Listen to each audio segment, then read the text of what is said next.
They know that when she know me, she was like, have you had your glasses this morning? In front of everyone. Of girls found it hard. Like they're made to say when you brag before that. But I don't need to think that someone else will remember what I've done.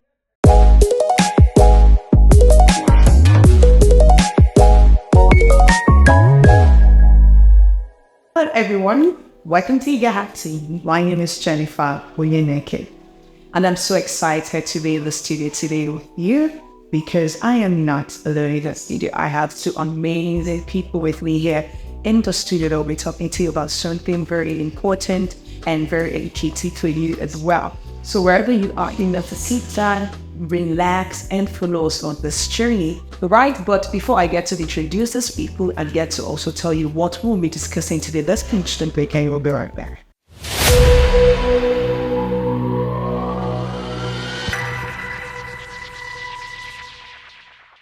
All right, welcome back. This is still Jennifer Oyeneke and welcome to the IGAHAF TV. And today I said I have amazing people in the studio with me, but let's get to introduce the lady first, who always say lady first. All right, so I have with me today in the studio in the person of Miss Ugochi Jennifer EB. It's to have you and you're welcome. Thank you very much. All right, and we have a gentleman, the person of Mr. Collins. Mr. Collins, and good to have you here. Okay, now he's really showing that he's a gentleman. All right, okay, so we have an interesting topic for you, okay? And now today we'll be talking about early health education and its importance, okay? So today you can get to understand what do we mean by early health education and its importance. Now, I had to introduce the lady first, but right now we're going into this conversation. We'll start with the gentleman. Okay, so Mr. Collins, let me get to you quickly. Yeah. So, can you help us? Let's all get to understand what's early health education is all about. Okay, so for the concept of early health education, like the name implies, is largely saying that how early is it to begin to educate young people or to begin to educate children about their health and their status. So a lot of times the conversation around when is the perfect time to begin this discussion with children is always a problem because they don't know if it's too early to start or it's too soon to begin to expose them to certain conversations, and they don't know how ripe their brain is to begin to carry this kind of conversation. So it's important most times that parents are armed with the necessary information and how to communicate impressions to these children. So, but by and large, early health education is actually very, and we don't do it enough in this part of the world, and for certain cultural reasons. Parents do not like to share some knowledge with children because they feel like they are too young to even begin to understand it. So we are just like postpone it until we don't even do it anymore. Okay. So a lot of times children get to know a lot about these things from outside because of the means as to which they know it may be flawed. Okay. Yeah, so. Okay. All right, so Ugochi, you can help us with probably maybe you get to share any experience you've had coming to, any healthcare education. Do you have any experience on that? Okay, thank you very much, Jennifer. Yeah, well, it was always the child is too young, continuing and the character care of himself, so the very hard to work. And girls seeing it to actually educate children on this. So for I can remember when I was growing up, my mom made words to always share those on me saying like mainly health education I see is eating healthy vegetables. So in my house everyone loves carrot. The children don't like carrot, they don't like cabbage, it's not for us, okay. But I can remember growing up I hated salad, okay. So when you mix it I just can't eat well. So and then my mom always also it is very hard eating, and then gradually I started becoming used to it. And then so that I was like, okay, if I grow old, if I get 5 years, I was like salad. But now it's not just Thursday night and singing. Like it happened with most children, they don't like salad growing up, and these days I've healthy food and everything. And then in the idea of washing up at that time with a restaurant, It's also another thing that my mom makes sure. So we are done in the restaurant, she'll ask her to wash your hands. Make sure you wash your hand before you eat it. And she follows up. I think this is the health education I got well. Okay, so Mr. Collins, did you, can you share your experience of that? I remember it. Actually, they were well, pieces of them here and there. Okay. Sometimes they come in a passive way. Okay. It's mostly not intentional. And then I think one of the biggest form of health education most of us got as children is just by observing our parents. Okay. And so you just have to see that there's certain things they do, and then sometimes you just copy them and you don't know why you copy them. For example, now my dad called her for work. He must have his bath. Okay. It's definitely that he cannot even do anything until he takes his bath. And I think I picked up from that. Okay. And then washing vegetables or washing fruits when spots from the market, you must wash. You can even try. You can't put it in your mouth until it's ready to get so in. Yes. Sometimes I used to wonder, why do we wash pineapple when I eat in the inside? So when you get to the point where you have to wash it first before your hands. All these things are things that will begin to pick up. And sometimes my parents will tell you, do it like this, but when you see that they're doing it, okay, it's okay, this is something. So they are modeling it for you. Exactly. So it could be the model. And then I think another thing I comment to this grade up of the thing. Sometimes from people are saying parents and all, you get to hear coming to the area of health. You get to hear where parents sometimes. I don't know if I use the word body shaming.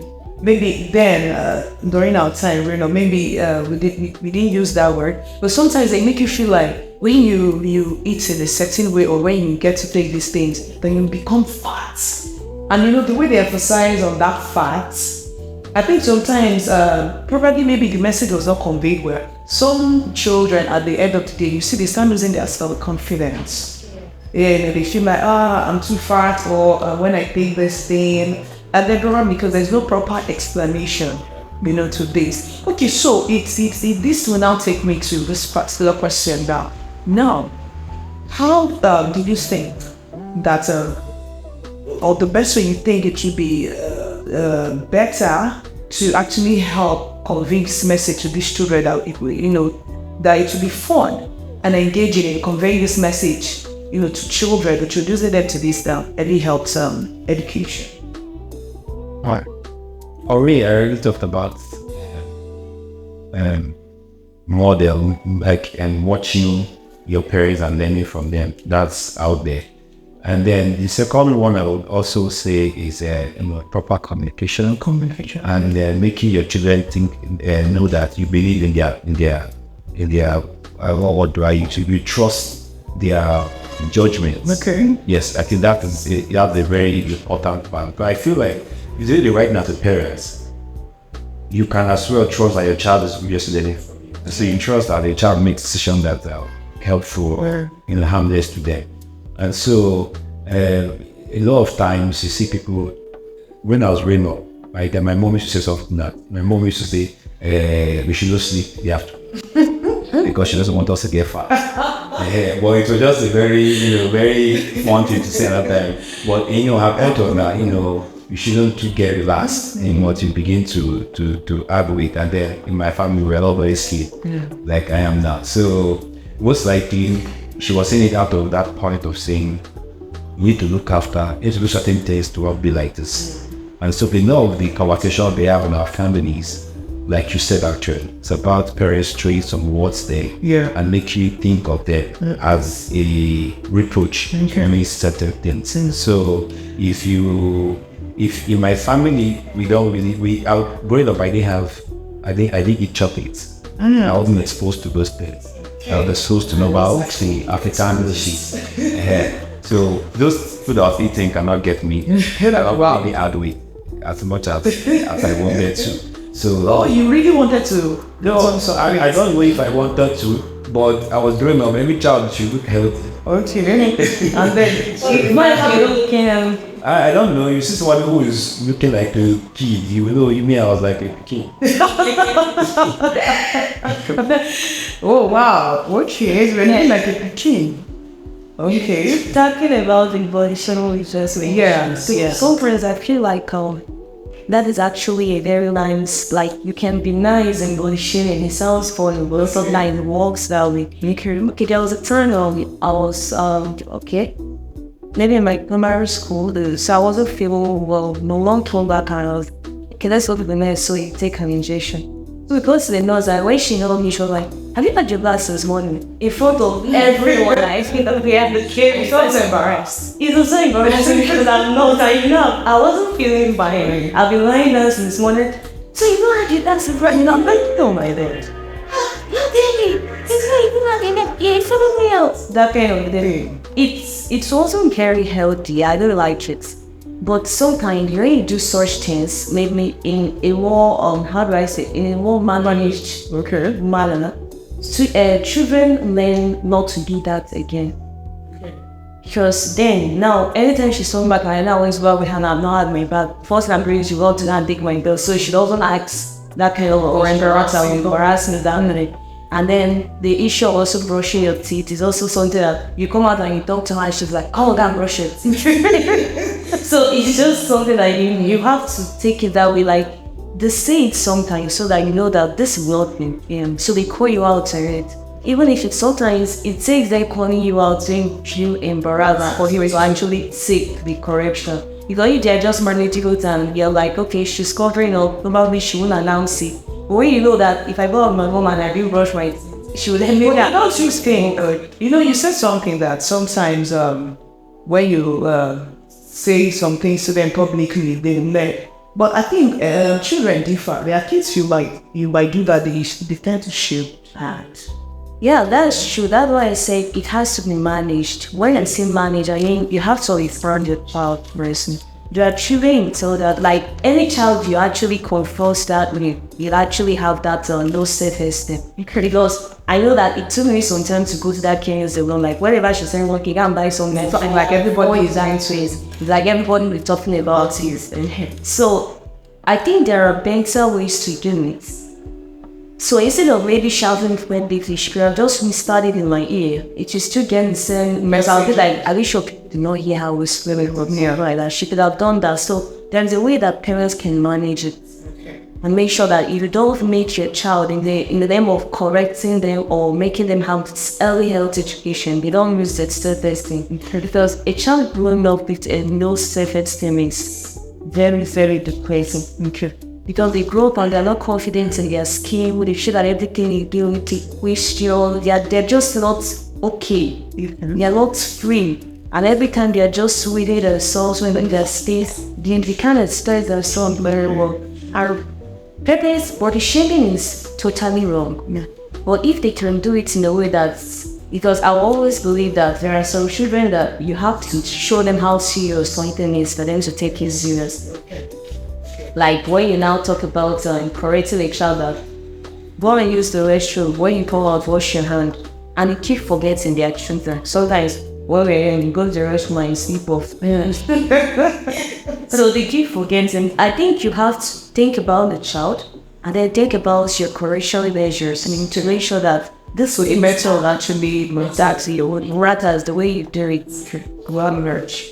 Alright, so I think from everything I'm understanding here now, health education, any health education entails a whole lot coming to your what you eat, it has to do with your body health-wise, and also I think it also has to do with your hygiene, so physical hygiene, your body and all. What is so massive, quickly. Now let's come to teenagers, right? Getting to the teenager. How do you think? Because a lot of things at this point, these people are changing, their bodies change, a lot of things is coming out, they're getting to start noticing some things about themselves. So how do we think we should convey, talk to them about puberty in a very comfortable manner? How do we convey that to them? Yeah, because teenagers normally, puberty for men is quite different from how it is in women. Okay. So a lot of times men experience puberty very, very slow rates, and then you get to it's not as very visible as the women's. Okay. Yeah, for obvious reasons. Apart from men having hairs, and then having the teeth voice, I think that's basically just it. We know what a woman has to go through different stages and then, So I think one of the very important things, my parents, especially for the girl child, parents has to begin to sit to them from the very vantage point of view. Why I say that is because communication is now very important. Okay. The relationship you have with your child makes it easier for you to be able to, have conversation with them around this thing. So they don't feel, like what you were saying, they don't feel like they don't need to close up when it comes to you. Okay. Because they are also going to face the outside world. And so when we go out there, they need to be prepared, they need to be strong. A child in boarding school is experiencing a change in her body. She doesn't know how to confront it. She doesn't even know who to speak to. Most times the parents should be there to tell her person, this is okay. Do this. She shouldn't be like, you have to be from now. But if you don't do it that way, she goes out and then she's thrown everywhere. She goes to school and then they begin to laugh at her certain things, and then she's confused. And so this conversation needs to be had on the whole. Okay. Whether it is understanding who you are, your body changing, and then knowing how to take care of it. And so to also understand where areas you need to begin to be careful in regards to involving certain activities with not doing certain things that would expose your body. Yeah. Because these children are also going to educate others outside in a educated way. So to me, I feel like communication and trust. Okay. It's what we First of all, Mr. Collins, you talked a lot with your child, like we had a very big issue. But for no way, both of them made that. Oh, which is case with you. So you don't understand it, but I think I would actually try to imagine what it's like for a male child. But I actually go be male children. You're gonna sing about that wash thing, without the I know, but I don't think because that was But a female child is psychology puberty. I think the change between crossing over from childhood to adolescence is almost to the soul, because it goes with increased emotions. Now these people start having both the male and the female in corners. We start having emotions that we are not used to. They start feeling a particular way that they are not used to, because I'm sure that depressing point in life affected both the male and the mostly just naked, where you're like, you just have no soul. It's you growing up on the board that God sends you something. So I think it's better if you start from childhood. But the old problem is there is a way you teach a child about puberty as a child, they are still little, and then you make them miss their childhood entirely, like telling a native child of primary school or nursery school to always cover herself up so she will be running around the way we run around. No, we're actually talking about teenagers, people who are entering the preteens that get into the teenage years. So I'm probably like, okay, so if you're going to start early, at least as a way they are waiting, they should know the private parts in Karen, obviously. So as they are growing up, it's easy for you to lost at explaining the changes and concerns. Now they're already aware of the list, you're already aware of whatever the private part is. But as they're growing up, now start telling them this is the reason why there's change, but if you know than this, and then the male has in turn is much more easier than talking to a child I've never heard about this. So like you don't use information and suddenly you're bombarded there as teenagers. It would be too much information, or sometimes they're not able to digest it. So as teenagers, I think the best thing is to have a private conversation, which can be very embarrassing. I don't know if you want to do. It's all very embarrassing, of course. It helps me because we have that kind of conversation. I actually had, one of the experiences I had there was the fact that I can remember that my mom call me to maybe she gets an attire and she wants me to change right before her. And so I was always cautious of, like I'm always this way. You know, to think my grandma, it was like, what is it? What are you hiding? But I was not comfortable with that, I even did that to a secondary school class, like we just stay in my house, like a girl like me. But then I wanted to change. I had to go to my class for the truth. She was very angry about it, like, I'm a girl like you, so why did you have to? But, for some reason, I wasn't comfortable doing that. So I had to stay with my grandma, telling her one day, just let her. She's not comfortable, let her. So you had to take over time, like, more mature, and, I had to start dropping some things. So we all had, our experiences, and all that. So many things. I went to school, I mixed with people, I met people in my university days, and, so many things started changing. Because then I have the mindset that maybe one of the things that affected me was the fact that I didn't into body because I got some people that went to body were more comfortable with doing certain things and all that. So yeah, I had my own share of those experiences. Okay, so lastly, because our time is almost up, so what's your advice even to parents concerning this early health education? I mean, both to parents, guidance, teachers, because I believe teachers too in school have a role to play in this. So what's your advice to them? Okay, before we get to the advice, Ms. Gucci said something. Okay. And so I want to clarify the conception. There's a reason why a lot of young girls training and development practices. It's not because of it's not a standalone conversation. It's not a standalone activity. It's because of there is constantly a need to educate the girl child. It's not about because of their prey in men. Okay. When it comes to moving up the ladder with regards to poverty or maturity, you can't compare men and women. It's natural. Growing up, I didn't go through any time where I became what was this? I wasn't running through emotion, Muslim. I didn't. Most guys, we just. So it's okay for the girls. The girls go through for specific reasons. Okay. For specific reasons, trust me. Yeah. With my one, I would say this because I know growing up, a lot of girls found it hard, found it challenging that their mates would say wearing bra before that. Okay. It's always a big talking gesture. I know. I hear it talk around. But guys, I don't need to think that someone else is wearing boxers funny. I don't care. So I'm saying that if it, as much as we are laughing about that, a child goes home and say, "Mommy, I want to start wearing bra." That shit happens. Yeah. The mom like, "What are you wearing bra?" No, the breast is not out yet.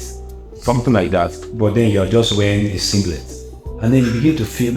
We had a classmate that had to go and use cream to begin to Just dress like our friends. Wow. And then when he came out, it was empty there. And so these are the things a lot of girl child go through. But I don't know. It takes a long time before a man used to worry about it. The sexual orientation sometimes. So I'm saying it because of when I talk about puberty, it's the conversation is mainly around the girl child because we know how it affects them. We know how it comes to them. A guy, something about that. Before you say that, no, I'm saying that a guy comes out with a baritone voice and the hairs on his body and chest or whatever.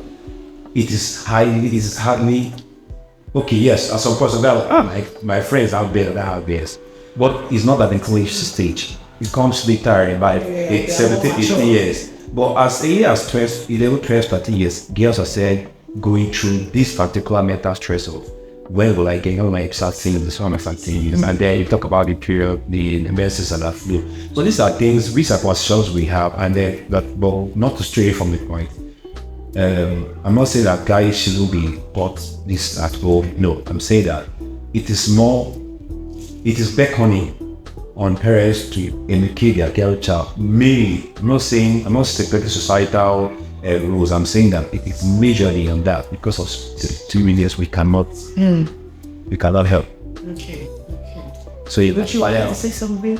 Yeah, so I wanted to tell you that guys also struggle to grow beards. Like, growing up, it's not like others have beards and I don't have, and they also make fun of themselves. Like, you still have the baby boys, and this person's voice with baby. So it happens to everyone, but maybe differently for the genders. Very different. They understand when it's powerful. But I think that the emphasis of teaching sexual reproductive health or whatever frequency shouldn't just be on the girls. Even when you're talking about something that relates to a girl child, the male child should be there. They also need to get an education. So this education should be for both gender. Whether you're talking about the female or you're talking about the male, the two of them should be present. So each of them can talk about the other gender, and they will be able to also portray themselves better or manage themselves better as adolescents. Alright, so it's really been an amazing ride having both of you here. I really to see when to, see when to get both of you on stage. Thank you so much, Mr. Collins, for being here. Thank you so much. I learned a lot. Thank you, Rochi, Jennifer, Eve, from the locals, the media. Thank you so much for being on my set. Alright, and this is where we would be wrapping up. I mean, I hope you learned a lot. It's important. This message is for every parent out there, every teacher, as a teacher and a parent too, to every guardian out there. It's important to overemphasize on the fact that early health education is very important. To get to talk to the male child, the female child, both genders. No one should be left out. You start early enough to get to educate them on all of this, all the things they need to learn early enough. So it will help, because all of these things help them.